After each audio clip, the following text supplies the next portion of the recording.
사건의 이면을 읽고 뉴스의 맥을 짚는 방송 시사인 팟캐스트 시사인사 2부를 시작하겠습니다.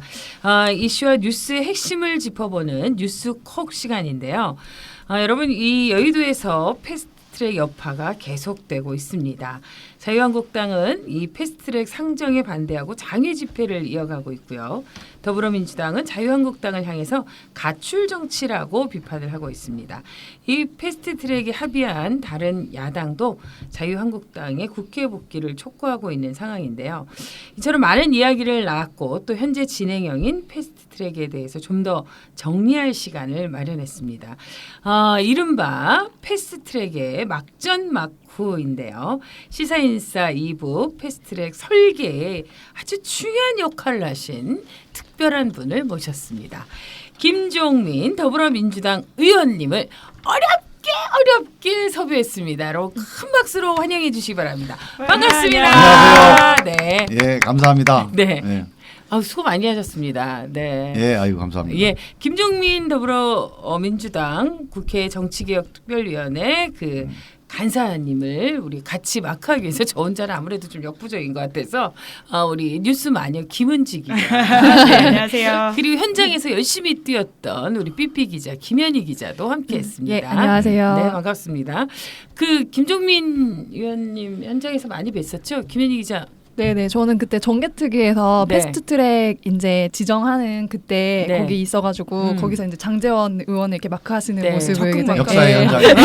인상 깊게 봤어요. 달리는 역할을 주로 하셨다고 들었는데요. 그러니까. 네. 아니 우리도 같이 싸워버리면 네. 이제 우리는 회의를 마무리하는 게 중요하거든요. 음. 그러니까 빨리 마무리하도록 이제 시간을 좀 잘 관리를 해야 되기 때문에 제가 주로 우리 장제원 의원님을 잘 설득하고 말리는 쪽으로 역할. 그래요. 아니 근데 일단 뭐 패스트트랙에 대한 이런저런 얘기하기 전에 예. 장재현 의원님 이거 끝나고 나서 한번 보신 적 있으세요? 오늘 예, 보러 오늘 가시는 회의가 있으시다고. 이 웃음이 좀 예. 묘한데요. 의원들은 이게 다툼이 있거나 갈등이 있은 후에 어떻게 푸시나요?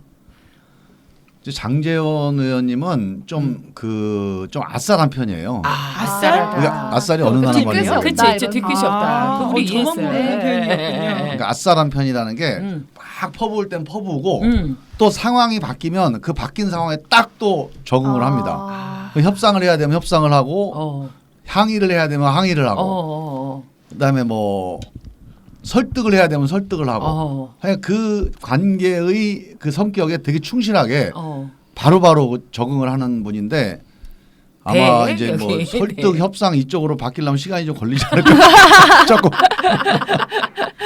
그렇게까지 과정은 좀 기나 네. 네. 설득과 협상에서 나름대로 아싸란. 네. 근데 우리 오기 전에 그 김종민 의원님은 이 시사인하고는 특별한 인연이 있으잖아요. 전 네. 직장 동료이시기도 하잖아요. 그렇죠. 시사인 전에 이제 시사저널이라고 같이 그렇죠, 있었을 있었죠. 때 그때 네. 제가 우리 차영석 씨, 네. 김은지 씨가 있을 때는 제가 없었고 네, 저는 그렇죠. 시사인으로 여기는 차영석 아무도 씨가 없고. 신입 기자로 들어올 때 아. 수습 기자 들어올 때 그래요. 그때 제가 지도를 하셨던 건가요? 기자 생활했었죠. 그 덤덤을 지향하는 차영석 기자는 어떤 후배였나요? 아 그때 좀 약간 어려웠습니다. 어떻게 어렵던가요? 그 우리 고재규, 차영석, 고재열 그때 세 분이었죠 아마 그때 수습 신호철 같이 기자까지. 동기가 예, 예. 주진우 선배도 그 당시에 경력으로 그 오셔가지고 뒤에, 아마 그 뒤에. 네. 근데 그 세 명 아주 요주인물들이네요. 네. 네. 근데 그때는 이제 신입 기자들이어가지고 네네. 제가 그때 아마 정치팀장인가를 했었을 텐데 해가지고 이제 뭐 같은 부서는 아니더라도 그래도 술도 사주고 네. 또 뭐 이렇게 인생에 좋은 얘기도 해주고 그래야 되잖아요. 그랬는데, 네. 차영석 씨는 그렇게 뭐 고생을 좀 덜 시킨 것 같고 어. 고재규 씨가 아마 우리 신혼집에 제가 데리고 가가지고 오. 그때 막 그 술을 먹어가지고 제가 어디 강동구인가 어디 그 집을 데려다가 갔는데 못 찾더라고. 자기 집을요? 네, 그래서 결국 술을 우리 많이 집, 드시면 그렇게 못 네, 찾으시더라고요. 우리 집으로 데리고 왔어요. 아 그래요. 근데 신혼 때라 우리 집사람한테 되게 눈치도 보이고. 참 눈치 없으신 분이네요. 고재규 기자는 그러면 못 잊는 이름이시겠네요. 네, 뭐 잊고 그래서- 싶은 이름이겠지. 근데 그때는 느낌이 네. 이 세 분이 다 비슷해가지고 다 이제 그 신진 시사 저널의 신진 기회들이라 그렇죠. 네. 기대도 많고 어. 또 확실히 달랐어요. 어. 이게 노는 게 노는 생각하는 것도 다르고 그래요. 좀 버릇도 없고 뒤에 말이 포인트신 네, 거예요. 고생도 많이 했어요. 근데 요즘 그 그룹들이 김은지나 김현희를 보면서 참 버릇없고 그렇다고.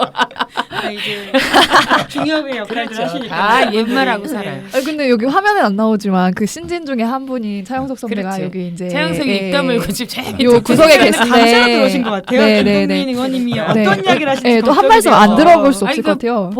자기가 지켜봤던 김종민 선배는 어떤 분이었어요?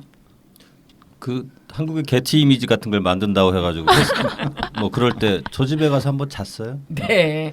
주로 그리고- 숙박업을 많이 하셨군요, 정말. 그 한번 그랬고 그 우리 시사인 보면 말말말 코너 이렇게 있는데 네. 그 이제 정치팀에서 담당할 때 본인이 담당하실 때 그 말말말 대신 써주면 문화상품권 10,000원짜리 2개. 오, 센데요 단가가. 네. 네. 맞아 그때 매수를 했던 기억이 아, 그때 우리 매수에 제일 많이 응해줬던 게 우리 최양석 기자입니다. 아니 그래도 그걸 주시면서 하라고 하는 게 얼마예요? 그러니까요. 보통은 그냥 예, 해달라고 예, 하시는 경우도 예. 많거든요. 요즘 네, 애들은 네. 안 주는구나 보니까 시키고서. 근데 안 상당히 시키죠, 예, 요새는. 노력을 한 편이에요 그때. 아, 그래도. 그래요? 예. 근데 이렇게 확실히 그 전에 같이 한 공간에도 있고 그래서 그런지 몰라도 김종민 의원이 오니까 이 분위기가 스튜디오 분위기가 되게 좀 뭘까 화기애애하고 네. 정말 좋으네요. 네, 그렇죠? 뭔가 친근한 느낌이 또 그래요. 김종민 의원님은 또 기본적으로 좀 친근한 느낌이 있으시잖아요. 아 그래요. 네. 그래서 그런지 몰라도 이 시사인의 유무영 그 사진부 팀장님께서 예. 김종민 의원 칭찬을 엄청 하셨어요. 아, 그래요? 엄청 잘생기시고 아니 또 기사는 안 쓰고 네네네. 뒤에서 네, 이렇게 비주얼적으로 칭찬하시는 게. 칭찬. 사진으로 봤을 때 굉장히 귀인상이다. 큰 일을 해낼 인물이다. 관상이. 관상이 네. 좋다. 네. 들어보셨어요? 응? 그 윤명호 선배 또 약속 한번 잡아야겠네. 근데 이렇게 관상이 아니, 좋다. 뭐. 자세한 얘기를 들어봐야지. 아 그래요. 근데 이렇게 큰 일을 할 줄 알고 또 윤무영 선배가 미리 아, 여기서 얘기는 한것 끝난다는 같아요. 거예요? 아니에요. 자세히 들어봐야 돼 어디까지 가는지. 아니, 사실은 굉장히 큰 자리까지 네, 가실 제 상이라고 듣기로는 이야기를 아직 했대요. 가실 길이 한참 남았다는 아직 그런 네, 말씀. 그래요. 재선은 할 것 같아요? 아, 재선 아유, 정도가 재선도 아닙니다. 아니에요. 지금 그래요. 윤무영 이거는- 사진이 아니 일단은 그러니까 지금은 재선이 중요합니다. 일단은 이거는 방송 끝나고 복채를 내시면 자세한 얘기를 제가 좀 정리해드리도록 하겠습니다. 어쨌건 이렇게 큰 일을 하고 계신 우리 김종민 의원님과 훈훈하게 이제 시작을 해봤습니다. 먼저 이제 우리가 정리를부터 시작을 해봐야 될 것 같아요. 여러분들도 잘 아시겠지만 뭐 공수처 설치 그리고 검경 수사권 조정 등 이제 3대 법안이 퍼스트 트랙으로 이제 상정이 됐습니다. 이게 이제 끝이 아니라는 건 이제 모두가 다 알게 됐어요. 그런데 최대 이제 330일이 걸려서 본회의에 오른다는 얘기도 이제 모든 국민들이 이제 다 알게 됐거든요. 엄청 공부했어요 우리. 네, 패스트트랙 그래서 자체에 대해서 알게 그렇죠. 된 여의도 얘기죠. 항쟁이 벌어지는 사이에 우리도 엄청 공부를 했어요. 근데 이제 지금까지 여야 사당이 합의해서 이런 게 이제 뭐고 앞으로 또 뭘 더 해야 이 법안이 최종적으로 효력을 발휘하게 되는지 의원님께서 좀 직접 설명을 좀 해주시죠. 이번에 우리가 이제 그 패스트트랙 관련 법안들 특히 이제 선거법 보면서 그렇죠. 어렵다 그러잖아요. 네. 근데요 이 패스트트랙 법안도 무지하게 어렵습니다. 어. 그래서 이번에 이제 이걸 한번 본격적으로 한번 패스트트랙을 한번 해보자. 그래가지고 국회 여야 각 당의 이제 전문가들, 그렇죠. 그다음에 국회 의사국, 그다음에 이제 국회 직원들, 사무처 직원들 다 같이 이 법 해석 관련된 회의를 한 10수번을 했어요. 그래서 이 법이 이런 거였구나 하는 거를 이번에 이 이제 패스트트랙을 네. 이용을 하면서 이제 여러 가지 이렇게 가려져 있던 법 조항들이 다 네. 확인됐던 건데 그래서 우리가 이제 처음에는 330일이라고 그랬잖아요. 예. 330일이라고 하는 거는 최장 330일이 걸립니다. 네, 그러니까 그렇죠. 네. 자 상임위, 법사위, 그다음에 본회의 예. 이게 이제 세 가지 이제 회의가 있는데 이 세 가지 회의에서 아무도 이 법을 관심을 안 가져 안 하려고 그래. 그래도 330일이 지나면 무조건 표결을 해야 되는 그게 이제 패스트트랙의 330일의 의미인데 그렇군요. 그러면 이 상임위, 네. 법사위, 그다음에 본회의에서 상임위 위원장, 법사위 위원장, 또 그렇죠. 본회의는 국회의장 이 세 분이 이거 해보자. 그러면 다 기간이 줄어들 줄어들 수 겁니다. 있군요. 그래서 이제 지금 상태로 보면 법사위가 90일이에요. 최장 기간이. 네. 그러니까 법사위원장이 지금 이제 그 한국당 의원이기 때문에 법사위에서는 시간을 90일 다 채울 가능성이 높네요. 단축하기 어렵다. 그래서 90일 다 가는 걸로 보고 예. 이외의 180일, 60일 네. 앞뒤로 있어요. 180일이 상임위, 그다음에 본회의 60일. 자, 상임위 180일은 상임위원장이 이제 그 조정할 수 있고요. 간사들하고 합의를 해서 논의하다가 이제 논의가 됐으니까 의결합시다 하고 의결을 하면 의결을 할 수가 있습니다. 네. 근데 여기서는 의결 요건이 3분의 2. 아, 좀 세요. 그러네요. 네. 3분의 2라고 하는 건 뭐냐면 안건조정위원회를 만들게 돼 있거든요. 안건조정이 여당 3명, 그다음에 야당 중에서 이제 그 의석수대로 3명. 그럼 야당 중에 1명 정도만 동의를 하면 그러면 3분의 2가 되잖아요. 네. 그러니까 안건조정위원회도 지금이 패스트트랙 의석 분포로 보면 통과가 가능해요. 그러면 180일까지 굳이 안 가고 거기서도 중간에 수 있겠네요. 이건 논의가 충분히 됐다 해서 뭐 열흘 만에도 가능하고 한 달 만에도 가능하고 180일 다 갈 수도 있는 거고. 네. 그래서 이게 이제 시간이 되게 유동적이고요. 지금 이제 정치개혁특별위원회에서 그 논의를 그렇죠, 하게 예. 되는 그렇죠. 거죠. 네. 그다음에 이제 90일은 무조건 법사위에서는 이거는 오래 걸릴 한국당하고 가능성이 합의가 안 있으니까. 되면은 가야 되는 거고. 석 달 동안 묵혀야 되는 거죠. 그다음에 이제 본회의 60일도 쫙 본회의에 올라오잖아요. 이거 네. 부의라고 그래요. 부의. 안건이 던져진다. 올라간다는 건데 부의가 되면 회의에 상정하는 권한은 무조건 국회의장 권한입니다. 60일 안에 해야 된다는 거지 60일 있다가 해야 된다는 게 아니에요. 그렇군요. 첫 네. 번째 부의되자마자 바로 상정해도 돼요. 어. 옛날 흔히 말하는 직권 상정이 아닙니다. 그렇군요. 우리가 이제 국회의장 직권 상정이 아니고 이건 절차에 의한 상정이에요. 네. 그래서 결국은 이 60일도 조정 가능하고 앞에 180일 조정 가능하고 그러니까 90일 플러스 알파가 이 패스트트랙의 기본 소요 기간이에요. 그렇군요. 현재로서 엄청나게 다른 네. 거죠. 네. 그 지금 이제 뭐 만약에 4월 지금 4월 지금 5월입니다. 5월 5월이구나. 거기에 딱 머물러 계시는 것 서울을 같아요. 빡세게 네. 보내셨어요. 근데 패스트트랙 그렇죠. 통과된 거는 4월 말에 30일. 통과됐잖아요. 네. 그럼 5월, 6월, 7월 법사위 3개월. 그렇죠. 그러면 8월, 9월에도 의결이 가능한데 문제는 이런 물리적인 법적인 시간이 아니고요. 그렇죠. 패스트트랙의 원래 취지는 결정하라고 있는 제도가 아니에요. 결정하기 전에 충분히 토론하라고 만드는 제도거든요. 그러니까 다수파가 결정을 해야 되겠어요. 네. 근데 소수가 반대를 해. 바로 결정을 해야 되잖아요. 음. 그걸 못하게 막은 거예요. 그러지 말고 한 300일 정도의 이 절차를 거쳐서 충분히 소수파의 의견을 들어보고 결정해라. 그렇군요. 표결을 해라. 그래서 지금 필요한 거는 이런 날짜 계산이 아니고 한국당하고 토론하는 겁니다. 근데 지금 그분들이 국회 안 들어와 그러니까 계시잖아요. 가출해 계셔가지고. 예. 제가 보기에는 한국당이 계속 이렇게 가출하지는 않을 것 같아요. 그래서 한국당과 한 달 정도 안에 본격적인 토론이 시작됐으면 좋겠다는 기대를 그렇죠. 갖고 있는데 제가 이게 뭐 주관적인 기대를 하는 건 아니고 이런 거예요. 한국당이 왜 나갔나? 왜 나갔나요? 네. 한국당이 장외 투쟁을 거기서 뭐 결정하고 무슨 새로운 법을 만들려고 나간 건 아니잖아요. 그렇죠. 이거 국민들한테 호소하려고 나간 거 아닙니까? 네. 지금 민주당이 다수당이라고 쟤들 마음대로 한대요 하고 이르는 거예요. 국민들한테 가서. 가서 쟤네들을 좀 어떻게 좀 말 좀 해주세요. 말려주세요 하고 그렇죠, 나간 그렇죠. 건데 국민들이 야 그러지 말고 가서 잘 얘기해서 어떻게 좀 해봐. 이러면 돌아오는 거고 맞아 나쁜 놈들이네 하고 민주당을 막 이제 혼내면 한국당이 이제 계속 그렇죠. 나가서 이제 호소를 하겠죠. 저는 그래서 이 국민들의 판단이 한 달이면 결론이 납니다. 해보면 이게 국민들이 이게 말이 잘 전달이 안 되는구나. 국민들이 이거를 좋아하지 않는구나. 확인하는데 오래 안 걸려요. 그렇죠. 근데 제가 보기엔 국민들이 이거를 그래 니들 잘했어. 내가 민주당 혼내줄게. 이렇게는 안 하실 것 같아요. 근데 어쨌건 이제 가출을 하고 나서 지금 네. 이제 국민들의 어떤 여론을 이제 체감할 거예요. 그분들도. 그렇죠. 근데 그래도 이제 들어오려면 가출한 사람들의 입장에서 명분이 있어가야 그럼요. 되거든요. 예. 집에 그냥 들어가기가 첫벌쭉하거든요. 예. 그걸 제가 어떻게- 보기에는 제일 1번 명분은 아까 얘기한 대로 국민들한테 이제 호소하러 간 거니까 국민한테 물어봤더니 야 그러지 말고 알아서 잘 협상해서 잘해 그냥 이게 이제 1번입니다. 네. 국민들이 이렇게 해주셔야지. 그래 알았어. 아이고 이 나쁜 놈들. 민주당을 혼내기 시작하면 이게 이제 정리가 안 되는 그렇죠, 거고. 그렇죠. 이것만 갖고는 안 되잖아요. 본질적으로는 결국 여야 간의 정치력이 필요한 거잖아요. 그 지금 말씀하신 그런 내용이 뭐가 있느냐. 네. 그 있죠 지금.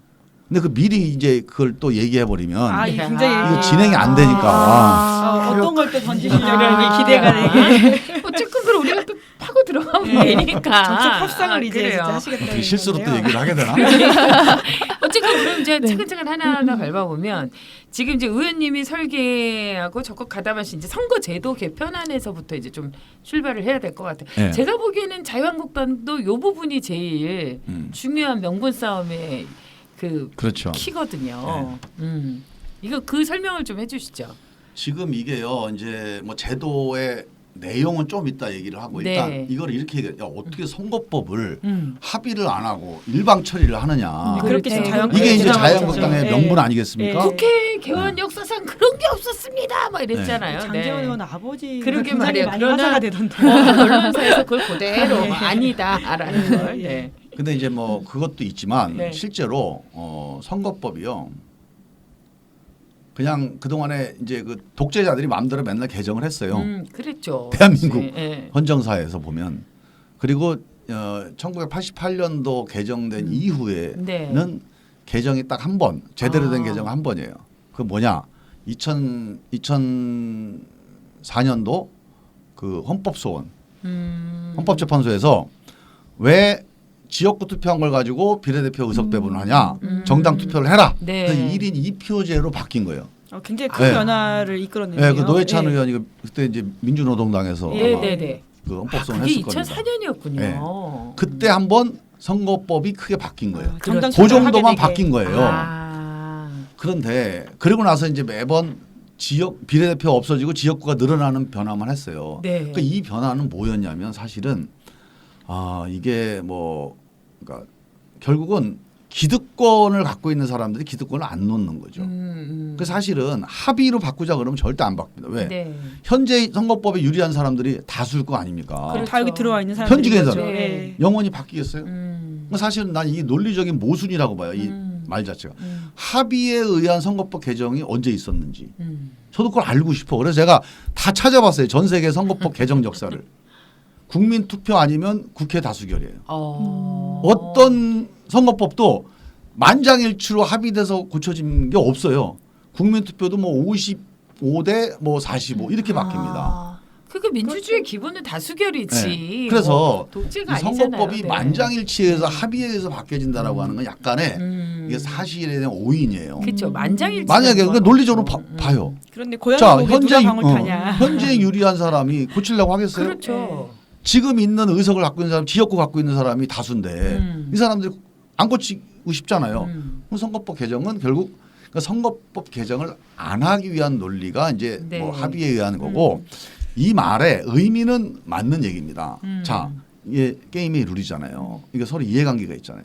그러니까 어떤 다수가 일방의 다수가 소수의 불이익을 강제하는 이런 개정을 하면 안 되죠. 네. 그러면 저항을 해야 되잖아요. 그렇죠. 이건 부당하다. 그래서 서로 공정한 선거법이 되기 위해서는 소수의 의견을 충분히 들으라고 하는 얘기입니다. 근데 이게요, 저는 민주주의 원칙을 우리가 다시 한번 생각을 해야 돼요. 네. 민주주의가 원래 이런 겁니다. 그렇죠. 민주주의가 다수결이 민주주의가 아니에요.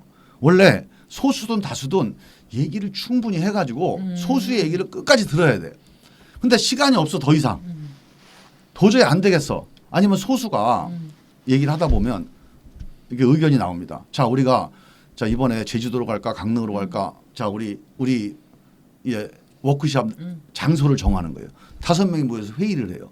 근데 3명은 제주도로 가자고 그러는데 1명이 강릉으로 가자고 그래요. 그럼 1명이 끝까지 주장하다가 네. 대세가 제주도 아니면 그러면 나는 강릉이 좋은데 어쩔 수 없어. 제주도로 가자. 이게 합의입니다. 이 사람이 생각이 바뀌는 게 아니에요. 소수가 생각은 안 바뀌지만 전체적으로 이 공동체 전체를 위해서 자기 생각을 접고 타협을 해주는 거예요. 그렇구나. 아니면 강릉에 하루 갔다가 제주도 3일 가자. 타협안. 타협을 하는 네. 거죠. 이게 합의인 거지.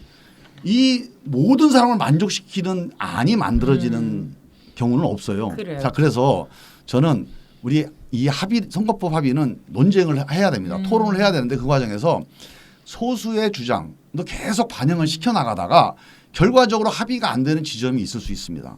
그러면 그때 소수의 의견을 갖고 있는 사람이 이 다수의 의견에 동의를 해주는 절차를 수용을 하는 게 그게 합의의 과정입니다. 그렇군요. 그렇게 되면 합의가 될 수 있죠. 네. 이것도 안 된다 근데 그러면 다수결을 합의의 방식으로 수용을 해야 돼. 자, 나는 이거 합의가 안 돼. 하지만 나는 내 입장은 분명한데 이 공동체의 이 결정을 막을 수는 없으니 결정해 다수결로. 나는 반대 기록을 남기겠어. 이게 다수결이에요. 그래서 지금 굉장히 지금 그러니까 열렬한 지금 토론이세요. 저는 지금 이거를- 굉장히 공부하는 네, 기분이고. 네, 네. 아니 선거법을 일단- 자꾸 네. 만장일치로 하자는 거예요. 아. 너무 좀 알겠습니다. 억울한 거야. 그러니까 사실 이제 그 우리가 오늘 그 김종민 의원님께서 처음부터 딱 정리해 주셨어요. 패스트 트랙은 이게 빨리 결정하라는 것이 아니라 논의를 충분히 하라는 네. 어떤 시간을 주어진 거고 이 과정에서 어떻게 보면 소수의 의견을 충분히 반영할 수 있고 듣고, 동의할 수는 예. 없지만 들을 수 있는 그런 기회들이 있어야 되고 합의에 의한 여러 가지 절차들로 마무리해야 되는 것이 이게 굉장히 중요한 것 같아요. 그래도 어떻게 보면 정당 정치라는 것이 이제 자신들의 이익과 또 이런 것들을 갖고 이제 다투는 건데요. 이 민주당의 입장에서 보면 이번 선거제도 자체가 좀 손해보는 불리할 수 싸움이 있죠. 아니냐. 예, 아까 말씀하셨던 그렇죠. 네, 이런 얘기를 기득권 중에 했어요. 사실은 네. 그 큰 양당 중에 하나가 더불어민주당이니까. 그래도 너무 예. 크게 내려놓으신 거 아니에요 지금? 사실 크게 내려놨습니다. 이거 당내 반발이나 이런 걱정이 분명 있을 수 그러니까요. 있잖아요. 네. 진짜 네. 내가 그 좀 우리 회의 때 여러 번 얘기했는데 우리 네. 진짜 민주당은 팔 하나 잘라낸 거다 지금. 아 그렇죠. 근데 이런 거예요. 그래서 누가 이제 학자들이나 정치 평론하시는 분들이 이렇게 얘기를 하시더라고. 사실은 공수처법을 네. 이게 대통령 공약이고 네네. 이게 이제 민주당의 이제 핵심 전략 과제니까 이거를 통과시키기 위해서 선거법을 교환한 거다. 그런 얘기를 많이 했어요. 이렇게 사실. 얘기를 하세요. 네네네. 근데 그건 사실이 아니에요. 만약에 이렇게 보세요. 우리가 민주당이 그래도 제정신 갖고 있는 사람들이면 네. 공수처 하나를 통과시키기 위해서 앞으로 정치 지형을 바꿀 선거법을 완전히 우리가 해서는 안 될 선거법을 선택을 한다? 자해하는 건 바보죠, 아니다 이거는. 이런 거죠. 예. 그러니까 왜 그렇게 네. 했는지 궁금한 네. 거죠. 네. 근데 이제 저는 이렇게 봐야 된다고 봐요. 이게 공수처를 위해서 같이 선거법이 연계되어 있는 건 사실인데 네. 공수처를 위해서 우리가 하기 싫은 선거법을 한 게 아니고요. 우리 민주당 내에도 이 선거법을 해야 된다는 사람, 그다음에 이걸 왜 하냐. 그렇겠죠. 이번 선거까지는 그냥 우리 한국당 그냥 좀 한 50석으로 좀 밀어놓고 다음에 하자. 논쟁이 많이 있었죠. 그런데 이런 겁니다. 단기적, 장기적 두 가지 관점에서 보면 일단은 우리가요. 장기적으로 보면 선거법 개정을 한다는 게 개혁을 하는 거잖아요. 그렇죠. 예. 이 개혁을 하게 되면 이게 우리 민주당한테는 뭐 한 10석 손해라고 자꾸 얘기를 해요. 뭐 그렇다고 치자고요. 10석 손해가 되지만 한국 정치가 바뀔 수 있는 계기는 되잖아요. 근데 우리가 장기적으로 보면 정치가 바뀌는데 우리가 조금 손해 보더라도 한번 가자. 그래 예를 들어서 내가 어디 약속을 하러 가는데 누가 어디다 아파가지고 이 사람 병원을 데려다 줘야 돼. 내가 당장 손해를 보더라도 약속에 늦고 금전적으로 손해 보도 이 사람 병원 데려다 주면 좋은 거 아닙니까? 그럼 이 사람이 훌륭한 사람이 되겠어요, 안 되겠어요? 훌륭하시죠. 이거 훌륭한 사람으로 사는 게 더 좋은 거예요, 장기적으로. 근데 그 한국 정치가 바뀐다는 게 어떤 방식으로 그럼 나아간다는 말씀이세요? 그런 이제 이게 선거법 개정을 하면 네. 비례성이 높아지고 대표성이 높아지고 핵심은 이거예요. 사회적 다양성. 국민은 되게 다양하잖아요. 그렇죠. 근데 국회는 다양하지가 않아요. 50대 남성, 뭐 고위공무원 아니면 운동권 아니면 판검사 딱 비슷해요. 국민은 다양한데 의회는 다양하지 않기 때문에 자꾸 여의도 정치라는 말이 나와요. 국민들이 잘 믿을 수가 없어요. 그렇죠. 그러니까 나하고 악수한 국회의원만 믿겠다 이런 거예요 지금. 직접 확인하지 않으면 못 믿는 거예요. 왜 저 사람은 특권층이야. 나랑 달라. 근데요. 선진국 정치를 가보면 뭐 네. 덴마크, 뭐 스위스, 노르웨이 이런 우리가 이제 선진 정치하는데 국회가 무지하게 다양합니다. 심지어는 20대, 30대 정치인들이 그 인구 비례하고 똑같진 않아도 거의 네. 얼추 비슷하게 한 우리로 따지면 300명 중 한 50명이 20, 30대 청년 정치인들이에요. 그러면 국회가 이종교배가 되잖아요. 그러면 국회가 일을 해요. 그리고 논쟁을 하고 뭔가 새로운 생산적인 결론을 내려요. 근데 동종끼리 있잖아요. 동종교배가 문제가 있는 거 아시죠? 문제가 있죠. 네. 예. 비슷한 사람들끼리 있으면 우리 사회의 다양한 모습이 이 국회 테이블에 안 올라옵니다. 잘. 그래서 지금도 그런 면들이 네. 있다라고 보시는 거잖아요. 지금 예, 이제 그런 예. 문제가 있죠. 있으니까 예. 이걸 국민들이 다양성을 다양한 만큼 위해서. 국민의 대표도 다양해져라. 이게 개혁의 핵심이에요. 그래서 그 개혁으로 가는 게 맞다. 우리가 좀 손해 보더라도 장기적으로 이게 맞다고 보고 그다음에 두 번째로 단기적으로 보자고요. 네. 총선 때 열석이 손해 본다는 거예요. 그 제가 그렇게 얘기를 했습니다. 맞다. 제도적으로 보면 손해를 봐요. 그런데 제도가 의석을 결정합니까? 주권자가 하잖아요. 주권자가. 국민들이 의석 결정하잖아요. 국민들이 민주당이 정치개혁을 하는구나. 손해보고 정치개혁 하는구나. 하고 지금 개혁 안 하고 얻는 표보다 열석 더 많이 주잖아요. 국민들이. 그러면 더 열석 15석도 더 얻을 수 있을 거예요. 그러니까 신념형 비례성 강화론자가 맞으시다니. 아니, 사실은 신념만이 아니라 네. 전략적으로도 난 이게 네. 맞다고 봐요. 그렇죠. 정치 개혁을 하는 민주당에 저는 열석 이상 표를 너는 몰아줄 국민들이 깨어 있다고 봐요. 정치는 근데 어떤 면에서 보면 이게 이제 장기적으로는 그런 그림으로 가야 되고 그래서 네. 많은 분들도 동의하실 수 있을 거라고 생각했는데 김종민 의원도 아까 오시자마자 저 재선 되나요? 어떻게 이게 제일 중요한데요? 뭐 이런 얘기를 하셨잖아요. 사실 나부터도 그렇고 뭐 그런 당사자들은 그런 게 참 중요할 것 같은데 그럼에도 불구하고 나의 재선의 위기에도 불구하고 이렇게 할 수 있는 정치적인 소신 이런 김종민 의원에게 이렇게 영향을 미친 것은 어떤 걸까요? 근데 이게 단순한 소신이나 신념만 가지고 했다고 그러면 또 이게 전략이다. 네. 안 맞고 네. 실제로 제가 어떻게 네. 이제 그 토론할 때 설득을 했냐면 네. 우리 의원님들도 그 말이 일리가 있다. 이렇게 한번 보세요. 자, 우리가 뭐 정의당이나 바른미래당이나 한국당이나 다 반문재인 해가지고 1년 내내 네. 그리고 이제 선거법도 개정 안 하고 민주당이 여당인데 그럼 기득권에 안주하고 반기획적이고 촛불을 배반했고 이 1년 동안 이렇게 공격당하면서 내년 총선을 하는 거예요. 이 그렇죠. 좋은 제도 가지고 열석 유리한 제도로 이게 낫겠어요? 아니면 우리가 개혁을 앞장서서 하자. 네. 그 정의당도 야 민주당 개혁 정말 진지하게 하는구나. 심지어 바른미래당이 저쪽하고 가까운데도 야 민주당이 그 정도면 정치개혁 진정성이 있다 하고 민주당에 대해서 공격을 안 하고 문재인 정부가 촛불 정신을 그래도 계속 간직하고 있구나. 이렇게 1년 동안 가는 거예요. 그래갖고 내년 총선하는 거. 어느 게 더 내 재선에 유리할까 한번 고민해보자. 그래서 많은 의원님들이 실제로 이게 이해관계로만 볼 일이 아니다. 네. 일단 이게 1번. 혹시 이해관계만 따지더라도 이거는 국민들의 몫이지 국민들의 선택이지 이 제도가 결정해 주는 것만 있는 건 아니다. 그래서 한번 해볼 만하다. 우리가 노력하면 된다. 뭐 이런 합의가 있으니까 이게 의원총회에서 계속 통과된 거지. 이게 그냥은 고생하셨네요. 거기까지. 이게 사실 이제 국민들도 이번에 이 보면 이제 그 패스트트랙 과정에서 이 그 어떤 여의도의 어떤 그 자유한국당이 보여준 이 현상 때문에 선거법 자체에 대한 관심이 사실은 조금 없을 수도 있고 잘 본질을 모를 수도 있는데 이번 선거법 개정과의 핵심은 이런 국민의 다양성을 수용하기 위해서 개혁이죠. 정치 개혁이다, 정치 개혁이다라는 것을 아니 좀 저는 이게 네, 확실하게 이해하셔야 될 것 180만, 같아요. 200만 이 국민 청원이요 나온 이유가요. 만약에 그냥 민주당을 지지하는 지지자들이 그냥 우리 당이 그렇죠. 공격받았으니까 이거 아닙니다. 민주당은 개혁을 하려고 그러는데 물리적으로 불법적으로 개혁을 막잖아요. 네. 이거 엄청난 일이죠. 그러니까 안 된다고 저 거기다 서명을 한 거라고 저는 봐요. 그렇습니다. 단순히 진영 싸움 때문에 서명한 게 아니라 이게 개혁과 이 개혁을 막는 이 선이 분명하잖아요.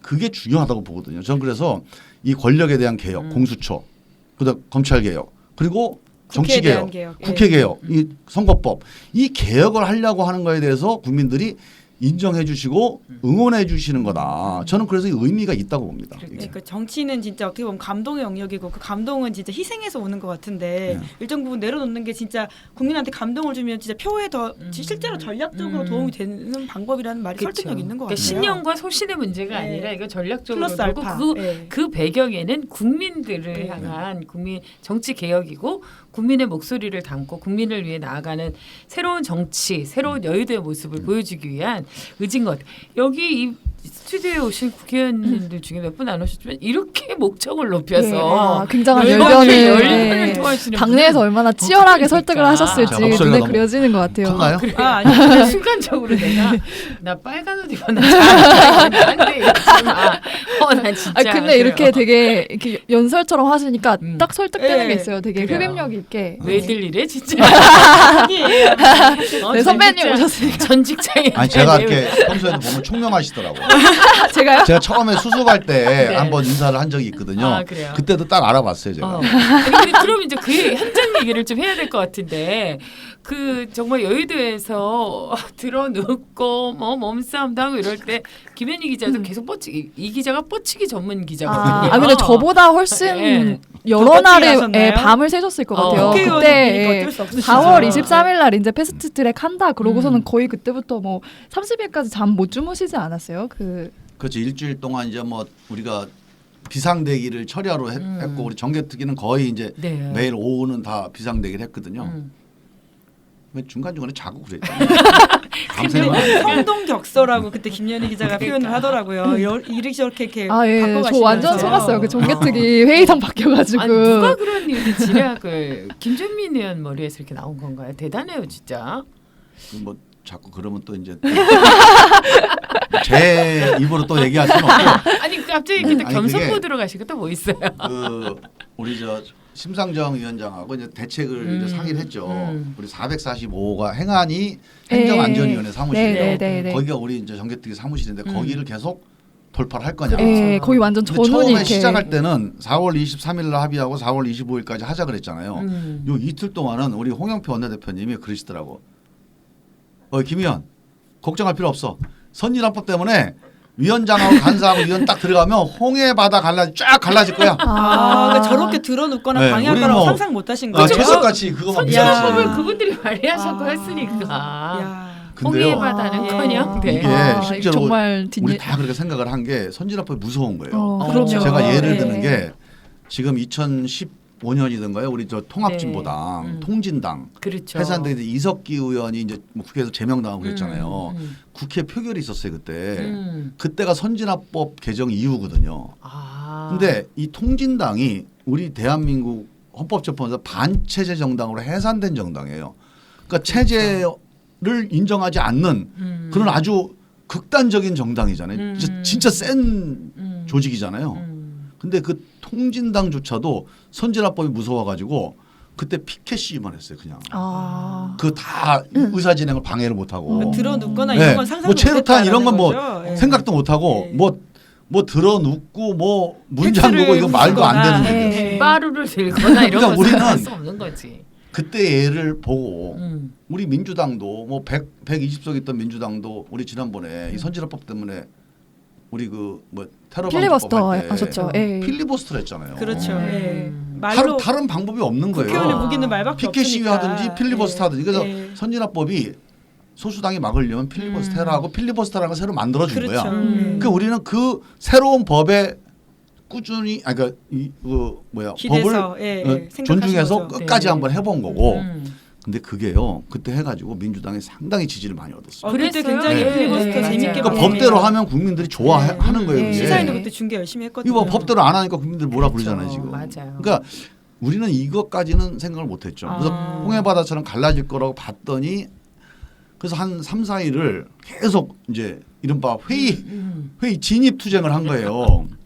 그 과정에서 이제 사진도 많이 찍혔죠 우리 저쪽 한국당 의원님. 네, 네. 지금 뭐 고발되어 있는 상태이기도 하고. 네. 어쨌건 그 홍영표 원내대표가 정말 홍해 바다처럼 쫙 갈라진다고 했는데 갈라지긴커녕 홍해 바다로 출렁이었던 국회의장 아주 이내 바다.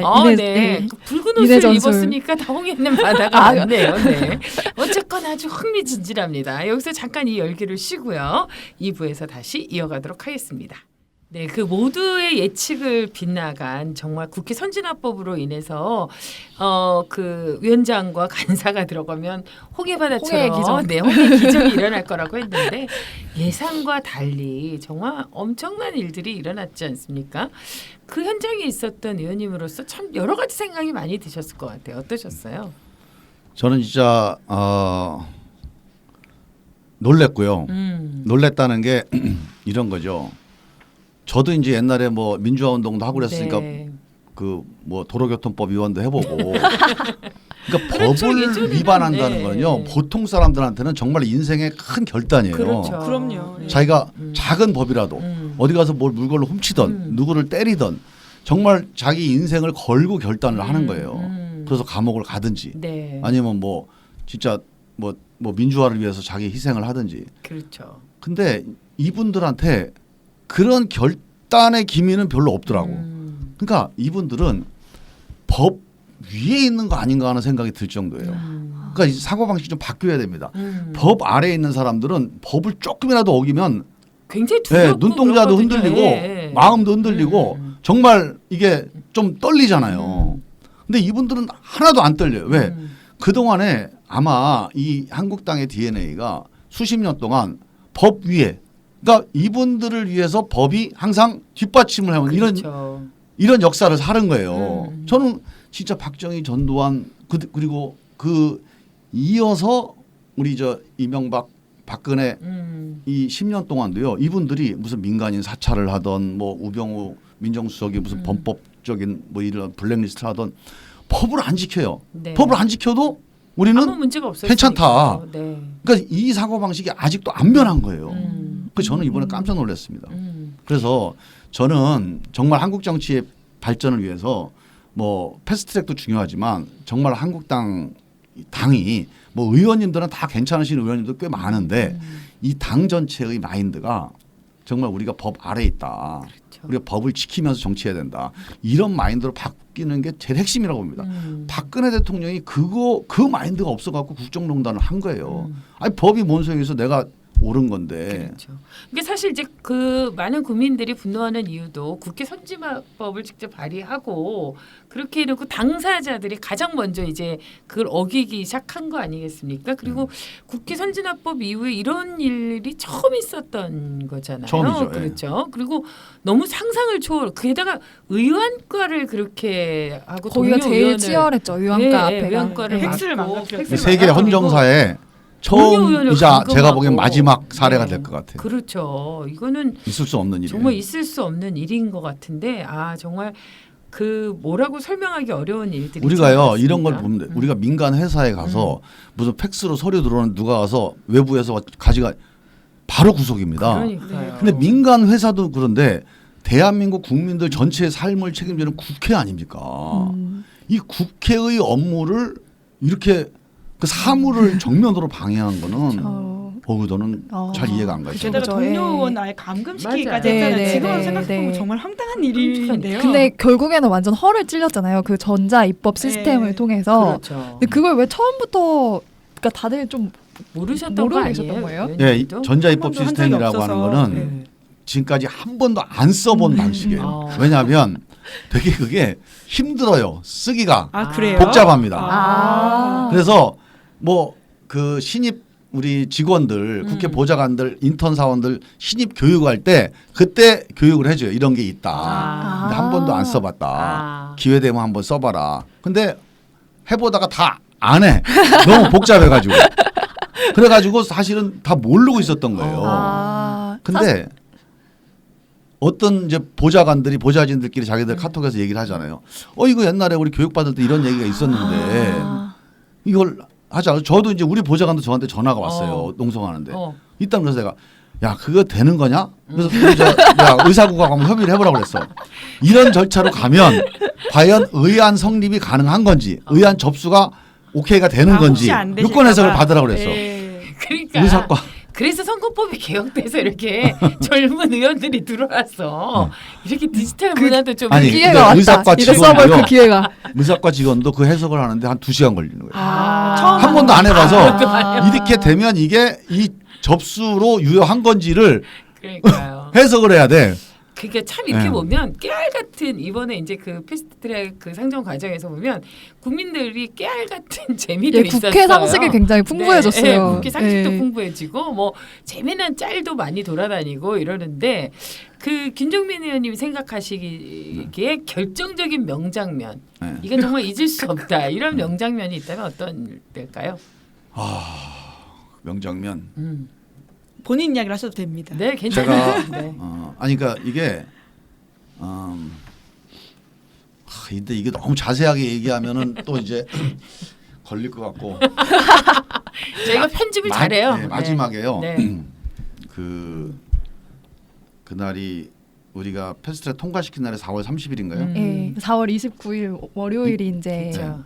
하고 월요일 지나서 화요일 새벽이었죠. 이제 새벽에 예. 통과됐죠. 그러니까 월요일 날 저녁이죠. 월요일 날 예. 저녁.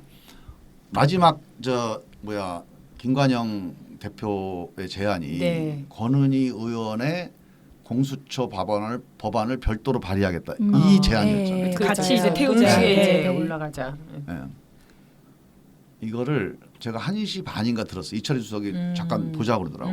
낮 그랬더니 1시 반에 이건데 음. 홍영표 대표가 음. 홍 대표는 이제 여기까지 왔는데 네. 어떡하냐 가자. 음. 이게 말이 안 되는 건 누구나도 상식적으로 잘 이해가 안 된다는 건 누구나 너무 분명하잖아요. 근데 합리적이진 않지만 이미 큰 물결이 지금 가고 있으니 이걸 다시 멈춰 세울 수는 없다. 가자. 근데 이제 대표님 이해찬 대표님한테 네. 김관영 대표가 이렇게 하자입니다. 네. 근데 이걸 안 받으면 어렵겠습니다. 근데 이해찬 대표는 또 의외로 상당히 원칙적인 문제에 의한 거는 그렇죠. 보기에도 의외는 아닌데요. 아니 예. 의외가 아니에요. 요새 이 양반이 되게 유연해졌거든. 아까 봐서. 그러니까 나는 우리 대표님이 지금까지 제가 정개특 협상하면서 보고한 모든 걸 다 오케이를 해줬어. 그래서 나는 야 이해찬 대표님이 또 이렇게 또 저 시야가 넓고 또 이게 소통이 잘 되는구나. 그래서 다 내가 자랑하고 다녔거든. 네. 근데 이번 것도 저는 그래서 이해찬 대표님이 어쩔 수 없다. 갑시다 이럴 줄 알았는데 안 된다고 그러시는 거예요. 대표 제가가 나지 않는 상황이 네, 아니 그러니까 됐네요. 대표님이 물론 대표님 혼자 결정하는 건 아니지만 근데 일리가 있는 거예요. 이해찬 대표 말씀은 뭐냐면 야 이거는 국민들한테 명분이 없지 않냐. 우리가 패스트트랙도 지금 야당 반대 그러니까 한국당 반대로 하는 판인데 네. 법안도 이렇게 막 무리하게 2개씩이나 올리는 게 이게 협의가 안 된 걸 국민들한테 이제 알리는 거고 이건 도리가 아니다. 내부에 이렇게 진지한 토론이 있었군요. 하루라도 네. 한 번 더 밀어봐라.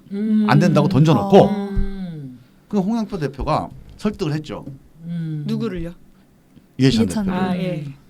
하루 지나면요 저쪽 바른미래당이 어디로 갈지 모릅니다. 맞아. 진짜 이- 타이밍이 진짜 중요한 이 상황이 예, 유지되기가 순간이었죠. 어렵습니다. 하루하루가 정말 다른. 그래서 김관영 대표도 찾아가서 설득을 한다고 갔어요.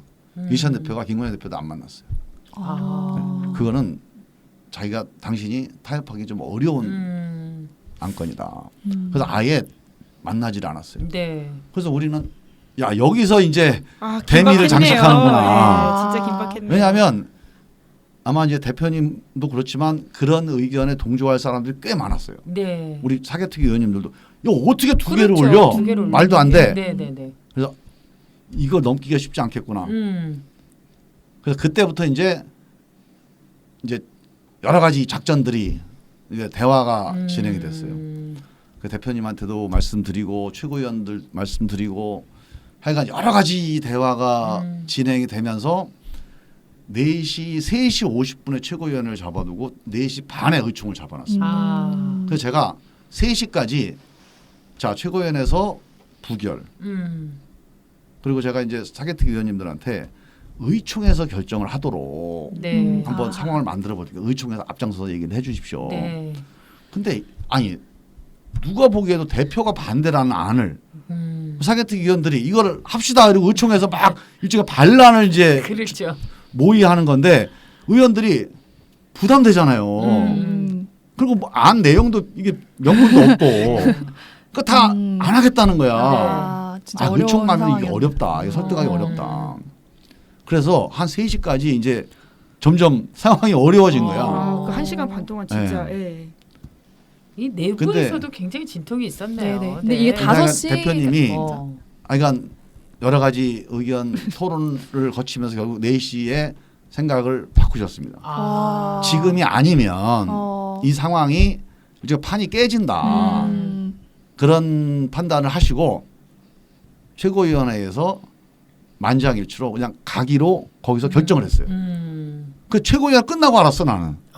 그래서 나는 야 이제 여기서 이제 도로와 미타불이 되는구나. 대미가 장식되는구나. 이제 모든 큰 게 해가 소포로. 지는구나. 그러니까요. 근데 딱 이철수 수석이 가서 딱 이러는 거야. 회의 끝나고 딱 나왔는데 그래서 만장일치로 됐다는 거예요.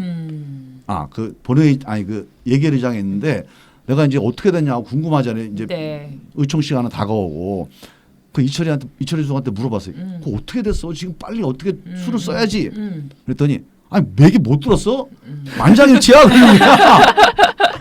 야 그때 완전히 그때가 딱 스파크야 진짜. 그죠. 휘날리는. 진짜 야 특이한- 이제 됐구나. 대미의 네네네. 정점을. 예. 그래서 그 다음은 사실은 뭐 우리가 회의장을 바꾸고 하는 건요. 그건 사실은 뭐 어려운 일이 아니었어요. 사실. 그렇죠. 우리가 맘먹고 회의를 가결시키려면 왜 굳이 행안위 사무실에서 그렇게 막고 있는데 홍해바다도 아닌데 우리는 모세의 능력이 없고 그럼 딴 데를 가야지 뭐. 그건 어려운 결정이 아니야 이거는. 그럼 보안만 잘 지키면 돼. 그러니까 그렇군요. 겉에서 드러나는 거는 거기가 이렇게 치열해 네, 보이는데 기자들 사실 눈에는, 제일 네. 막전막후에서는 근데 마지막에 바른미래당의 결정 그리고 우리 당 결정. 네. 그래서 우리 끝났잖아요 이게. 그렇죠. 진짜 첩첩산중이라 그 다음에 박지원 대표가 맞아, 맞아. 안 된다는 거예요. 예, 민주평화당 의총했어요. 민주평화당이 한밤중에. 기자회견을 했다는 거야. 안 된다고. 아이고. 그래서 9시까지 또 회의를 못 잡았잖아요. 네. 민주평화당 의총 때까지는 기다려야 된다. 근데 마침 이제 그 박지원 대표님께서도 전체 이게 이 문제인 건 사실이잖아요. 그러니까 문제이지만 우리가 대의를 위해서 그냥 수용하겠다. 네. 민주평화당도 그렇게 수용을 해주셔서 정말로 이게 그러니까 이게 정치력이거든요. 타협의 예술을 네. 그대로 보여주는 이 거네요. 과정에서 뭐 정동영 대표, 심상정 대표, 뭐 그다음에 뭐 또 우리 이제 이해찬 대표 이 수많은 전화 통화 네. 뭐 하여간 수십 통이 이제 왔다 갔다 한 거예요. 박지원 대표. 와. 뭐 또 박지원 대표 방에는 홍영표 원내대표, 김관영 대표, 장병환 대표 네. 다 가가지고 쫓아가서 또 또 대화. 이야기하고. 네. 이런 수많은 그러니까 한송이 국화꽃이요 그냥 피는 게 아니에요. 진짜 그러네요. 서쪽새가 수백 마리가 봄부터 울어서 국화꽃이 피는 거야. 와, 이런 거는 저 어디 기사에서 지금까지 못 네, 본 것 그러게요. 같아요. 진짜 예. 안에 계신 분이 네, 많이 네. 해줄 수 있는 이야기인 것 같아요. 아니 그러니까 우리가 이제 뭐 다 끝나고 나서 여러 가지에 대한 감사 마음을 전할 때 뭐 이해찬 대표님 뭐 박지원 뭐 대표님 뭐 이렇게 이런 쭉 이야기할 때 왜 그럴까 뭐 다른 의원들이 훨씬 더 많은 노력을 했던 것 같은데 이런 생각을 했는데 결국에 큰 그림을 그리기 위해서 노력했던 게 보였던 것 같고 그 더불어민주당 이해찬 원내대표 마지막 그 의총 연설이 네. 되게 네. 그 모든 마음을 다 풀어주는 맞습니다. 열쇠가 아닌가 이런 홍영표 생각을 하는데 원내대표. 그만큼 네. 이게 이 큰 고민을 해갖고 이게 고민의 그 폭이 진폭이 그렇죠. 크니까 네. 당신 이렇게 인생을 이제 이제 워딩이 나온 거예요 사실은. 그렇죠. 네. 이렇게 고민을 해서 당신 정치 인생을 이게 밑에 두고 어떤 고민을 하고 결단을 한 거기 때문에 사실은 그런 워딩들이 나온 거고 저는 이제 진짜 막판에 이게 한 끗 차이거든요.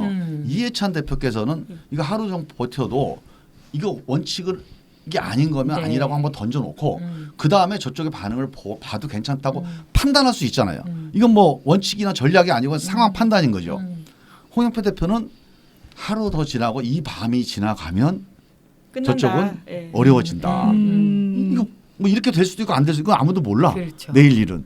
근데 이 두 가지 상황 판단 중에서 어떤 판단으로 가느냐가 이게 역사의 수레바퀴를 또 그렇네요. 이게 아. 바꿔놓는 거거든요. 왠지 그 각 방마다 유행가 가사 노래가 이렇게 한 방에 주제가처럼 지금 막 저는 흘러나오네요. 막 그 어쨌건 그 긴박했던 그 순간순간 그 정말 가장 기본적이었던 거 원칙을 지켜 어떻게 보면 그 예찬 대표가 얘기했던 원칙이라는 것도 큰 틀에서 보면 국민에 대한 그렇죠. 정치권의 신뢰 이걸 일체 국민한테 저버리지 면목이 말자. 없다는 예, 거죠. 예. 예. 그렇지만 그걸 큰 그림에서 개혁을 통해서 국민에게 보답하겠다라는 그 뜻이 담겨 있어서 이번 그림이 나왔던 거고 그게 역사의 또 한 장면이 될 거라는 생각을 해봅니다.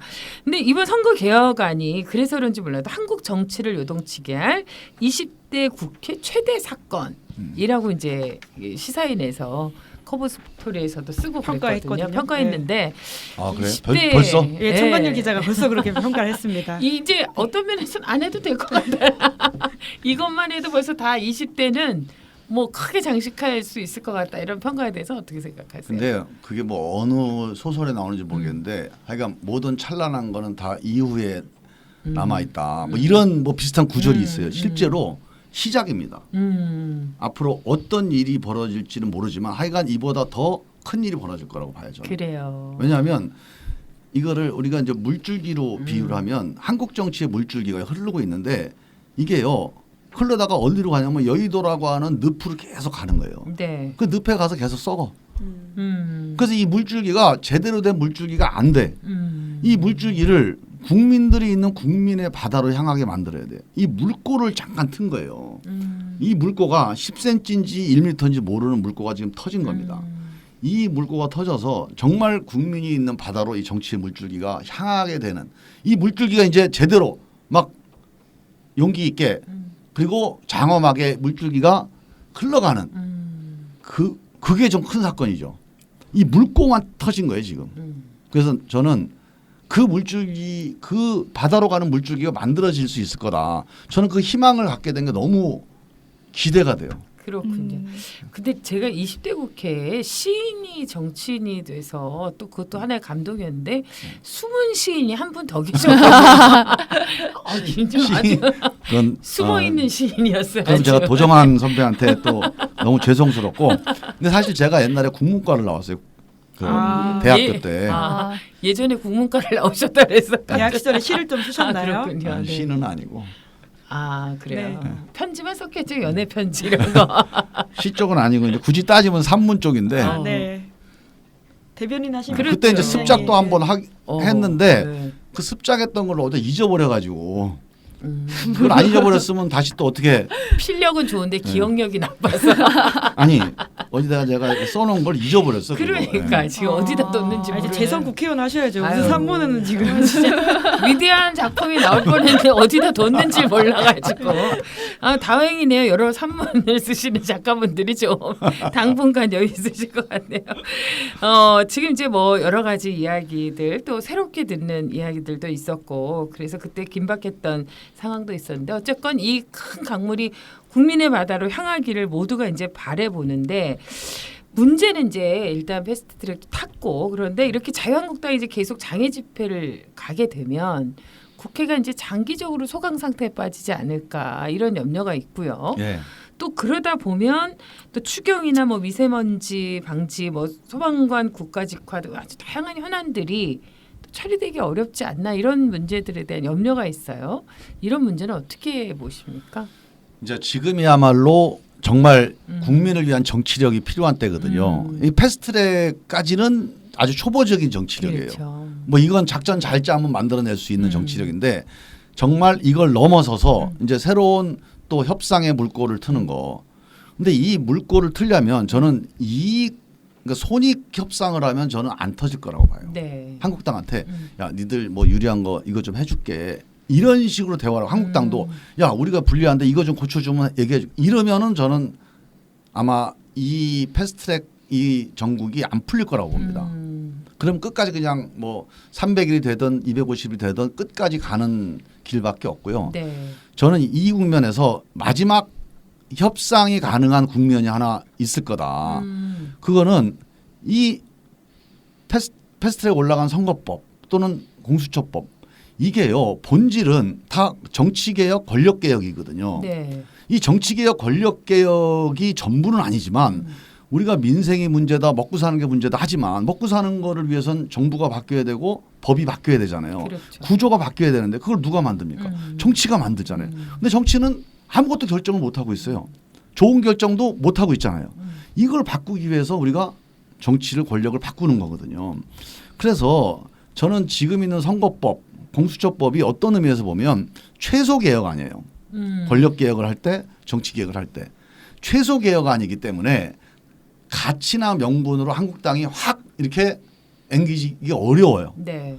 그런데 정말 한국당하고 같이 얘기를 하려면 이거 말고 그럼 더 큰 개혁을 본질적인 개혁을 한번 해보자. 손해를 본다면 다 같이 손해 보는데 국민들한테는 정말로 최대 이익이 되는 그런 안이 있다면 한번 얘기를 해보자. 그런 안이 있어요 사실. 그리고 그 논의를 하면 4부까지 가야 될 네. 각인데요. 한국당도 명분이 생겨요. 조금 손해 보는데 민주당도 손해고 뭐 정의당도 좀 손해고 다 조금씩 손해는 보지만 국민들한테 이익이어서 이제 정치가 국민들한테 신뢰받는 정치로 좀 바뀔 수 있다. 그러면 한번 토론해 볼 수 있거든요. 네. 거기에는 우리 작년 12월 15일 날 우리가 합의했던 예. 연동형 비례제 그다음에 5당이 함께 합의한 5개 조항 마지막에 또 권력구조 개편 합의를 했잖아요. 자, 선거제도 개혁 그리고 국회 개혁, 선진화법 뭐 아무것도 안 되잖아요 지금. 그다음에 국회라는 게 국민들 목소리를 잘 안 들어요. 국민들 참여를 안 해요. 그렇죠. 그리고 원내대표 뭐 위원장 중심으로 비민주로 운영돼. 상임위 중심으로 일하는 국회가 안 돼. 국회도 개혁해야 되잖아요. 네. 그다음에 대통령과 국회가 맨날 충돌해요. 이건 뭐예요? 권력 개혁이잖아요. 헌정 개혁. 그러니까 대통령과 국회가 서로 협력해서 좀 일하는 이대로 가면요. 이제 세종대왕이 와도 대한민국 이게 새로운 대한민국 만들기 어렵다. 아니, 그러니까 마지막에 뭔가 힌트가 되는 것 같은데 이 하여간 권력 개혁 쪽에 좀 그래서 아니 맞히는 것 같아요. 선거 개혁, 국회 개혁, 그다음에 헌정 개혁이 네. 다 같이 네. 뭉쳐지는 게 정치 개혁이거든요. 그렇죠. 이 정치 개혁을 한번 해보자 그러면 한국당도 한번 해보자 이런 생각을 할 사람들이 몇 명이 될지 모르지만 있을 거라고 봐요 저는. 그래서 그런 정도의 근본적인 정치 개혁. 근데 이걸 가지고 자꾸 뭐 내각제로 가자 이렇게 되면 안 되고 그건 네. 국민들이 반대해서 못 해요 그거는. 현재 있는 대통령제하에서 충분히 우리가 헌정 개혁을 할 수가 있거든요. 우리 방향은 무슨 내각제로 가느냐 이게 아니에요. 대통령제로 가느냐가 아니고 대통령과 의회가 어떻게 협력해서 국민들을 위해서 일하느냐. 그렇죠. 이게 목표거든요. 그걸 위해서 여러 가지 개혁의 방향과 방법이 있잖아요. 이런 논의를 터놓고 해서 정말 정치를 이렇게 하면 바꿀 수 있구나. 네. 그런 희망이 있다면 저 한국당 사람들도 아 이게 뭐 공수처 해가지고서 뭐 자기들 잡아가두려고 한 게 아니구나. 뭐 선거법 해가지고서 뭐 좌파 독재 하려고 한 게 아니구나. 그게 가능한 지점이 저는 있다고 보거든요. 네. 저는 그거를 지금 이제 장외 집회를 하시니까 지금 가서 얘기하면 안 들릴 거고 조금 이제 국민들하고 대화 좀 해보시고 난 다음에 네. 조금 이제 마음이 열릴 때가 되면 전 그 얘기를 호소를 해서 정말 우리가 이거 말고 최소 개혁 말고 최대 개혁으로 한번 가보자. 네. 검경 수사권 조정도 합의할 수 있다고 그랬거든요. 공수처도 자 그러면 당신들이 걱정하는 거 빼고 정말 국민들을 위해서 이게 대통령 권력을 통제하기 위해서 만든 제도예요. 그 야당이 하자 그래야 돼 사실은. 근데 이게 거꾸로 됐어 지금. 그래서 그런 원래 원칙대로 다시 가자. 선거법도 이 최소 개혁 말고 자꾸 어렵다 그러잖아요. 네. 그러니까 쉬운 걸로 가자. 근데 일단 아까 이야기하신 것처럼 물꼬만 텄는데 이제 시작이 불과한데 앞으로 나가야 되는데 문제는 김종민 의원님이 속해 있는 이제 정개특위나 사개특위가 6월 말이면 이제 활동이 종료가 된단 말이에요. 그렇죠. 예. 이제 그것도 조금 사실은 이제 일할 만하니까 이제 또 문 닫는 거 아니냐 뭐 이런 생각도 드는데 어떻습니까? 그런데 이제 두 개가 성격이 좀 다른데요. 이제 사개특위는 만약에 뭐 이게 안 되면 이제 의결해서 법사위로 넘어가면 법사위에서 또 90일 네, 지나서 네. 가고 뭐 내용상 큰 변화는 없어요. 그다음에 만약에 꼭 합의가 안 되면 최종 본회의 가서 수정안으로 새로운 합의된 신안을 이제 수정안으로 먼저 네, 표결을 네. 하게 돼 있으니까 네, 네. 뭐 과반수 이상이 합의하면 충분히 그거는 이제 그 조정할 수가 있거든요. 근데 문제는 정개특위예요. 그러네요. 정개특위는 네. 법안도 법안이지만 선거구 획정을 해야 되거든요. 그게 사실 네, 핵심이지. 선거구 획정 과정을 이제 행안위로 넘겨서 하게 되면 그동안에 쭉 논의했던 이런 논의가 완전히 리셋이 된 다음에 넘어가잖아요. 그러면 이게 논의가 연결이 안 된 상태에서 새로 이해 조정만 하게 돼요. 그렇죠. 선거구 획정하는 과정에 이게 좀 고민이에요. 그래서 아마 정개특위는 제가 보기에는 한국당에서도 조금 이게 좀 한 호흡 돌리고 나면 연장을 할 수 있지 않을까. 한번 대화가 가능하지 않을까 그렇게 보고요. 네. 뭐 그게 안 되면 이제 행안위에서라도 연결해서 해야죠. 뭐 네. 사실 이건 이제 당대당 협상이 이제 테이블이 만들어진 거기 때문에 꼭 상임위원회가 없어진다고 이게 뭐 정개특위가 없어진다고 불가능한 건 아닙니다. 이제 그렇군요. 논의의 효율성, 충실성을 위해서는 좀 연결이 좀 필요한 거죠. 아마 이제 그런 게 충분히 고려될 거라고 믿고요. 이제 이렇게 패스트트랙을 지지하고 또 앞으로 그 선거법 개정과 관련해서 이 개혁을 지지하는 많은 국민들이 계시지 않습니까? 그리고 이번 이 모든 것들이 국민들의 뜻을 따라서 정말 이 촛불 혁명의 그 의지를 담겠다는 그 큰 뜻이 있을 텐데 그런 국민들을 향해서 또 한마디 해주신다면 어떤 게 있을까요? 저는 이제 우리가 정치인들이 흔히 이런 말을 해요. 국민들의 눈물을 닦아주는 게 정치다. 네. 그리고 그 배부르고 등 따숩게 국민들을 이제 그 만들어주는 게 정치다. 민생이 중요하다. 네. 사실 맞는 말이고 되게 좋은 말이지만 제가 그런 말을 들을 때마다 좀 허전한 게 있어요. 그래. 그러기 위해서 우리 국민들은 아침부터 저녁까지 매일 일하잖아요. 그렇죠. 우리 민생을 나아지게 하기 위해서. 그럼 정치인들은 뭘 하는 거냐? 그 말만 하는 거냐? 사실 정치인들이 그 민생을 위해서 그리고 배부르고 등 따순 그 국민들을 만들어주기 위해서 해야 될 일은 정치예요. 그렇죠. 경제가 아니고 민생 전선에 나가서 우리가 뭐 한 푼 번다고 대한민국이 나아지겠습니까? 그렇게 무슨 정치를 삶의- 잘해서 법을 제대로 그렇죠. 만들고 대한민국을 혁신해야 돼요. 저도 이 대본 무슨 삶의 체험 현장도 아닌데 가끔씩 나와가지고 말이죠. 며칠씩 체험하듯이 그렇게 하고 들어가시는 국회의원들 정말 너무 화가 나요. 정치를 아니요, 그것도 똑바로 이제 해주셔야 필요하고요. 돼요. 그런 경험도 해야 또 이제 좋은 법을 만드는데 저는 갑자기 정말 또 감싸기. 국민들을 사실 위한 정치인의 감각으로 이 경제를 혁신하고 민생을 혁신하기 위한 법을 만들고 제도를 그래요. 만드는 그게 거. 핵심이다. 정책을 만드는 거. 네. 이 정치의 본질이거든요. 이거를 지금 게을리하고 있어요. 그게 선진화법 때문이든 선거법 때문이든 무슨 법 때문이든 하여간 이 정치를 바꾸는 거 이게 정말 국민들의 민생을 위해서 필요한 일이다. 그렇죠. 그래서 우리 정치인은 정말 내년 총선 전까지 한번 제대로 한번 해보자. 이 촛불 정권이 얼마나 엄청난 그렇죠. 정권입니까? 엄청난 변화였어요. 이 기존에 있는 헌정을 쿠데타, 탱크 말고 처음 국민들의 힘으로 헌정을 중단시키고 교체한 거예요. 전 세계 유례없는 네, 일이에요. 엄청난 네. 역사거든요. 이 역사의 결과가 어때야 되느냐? 정치가 바뀌어야 돼요. 그렇죠. 이게 무슨 최저임금 올리고 뭐 혁신경제 한다고 해서 인터넷 뱅크하고 이거 정도 갖고 되는 일이 아니에요. 최순실 징역 가고 이걸로 끝나서는 안 될 일이거든요. 정치를 바꾸고 권력을 바꾸는 데까지 가지 않으면 그 엄청난 우리 촛불의 민심, 그 수고, 그 눈물, 그 땀을 거기에다가 보상하고 그거에 응답할 수가 없어요. 네. 그래서 저는 정말 우리 정치가 글로 갈 수 있도록 국민들께서 채찍질해 주셔야 된다. 네. 오늘 이렇게 김종민 의원하고 만나면서 그 마음이 절절하게 전해져서 그 패스트트랙 그 현장의 그 감동이 그대로 살아났고 앞으로 또 우리가 어떤 마음으로 정치권을 바라봐야 하고 국민은 또 어떤 태도로 이 정치권을 격려하고 응원하고 때론 채찍을 해야 될지 그런 많은 생각들을 하게 했습니다. 마지막으로 이런 네. 쏠쏠한 재미 별책 부록인데요. 네. 전기특위 굉장히 중요한 지금 밖에서 고생하고 계시는 개고생하시는 장제원 의원에게 한마디 사랑을 담아서 돌아오시라고. 네, 한마디 좀 해주시죠. 저는 장제원 의원이 정말 우리 정치가 요구하는 게 뭐다 이걸 아주 정확히 아시는 분이라고 봐요. 그래서 전 장제원 의원이 정말 우리 당내에서 황교안 대표님, 나경원 대표님과 잘 대화를 하셔가지고 한번 정치 한번 바꿔보자. 정치가 안 바뀐 상태에서 누가 이기고 지고 재선하고 삼선하고 이게 무슨 의미가 있습니까? 2% 신뢰도를 갖는 국회에서 5선하고 10선을 한들 그게 무슨 의미가 있어요? 그래서 정치 한번 바꿔봅시다. 그 얘기를 우리 황교안 대표님, 나경원 대표님하고 잘 해가지고 빨리 만나자. 네, 만나면 우리가 할 얘기가 있어요. 그래요. 장재원 의원뿐만 아니라 이인재 의원한테도 한마디 하셔야 되는 거 아닌가요?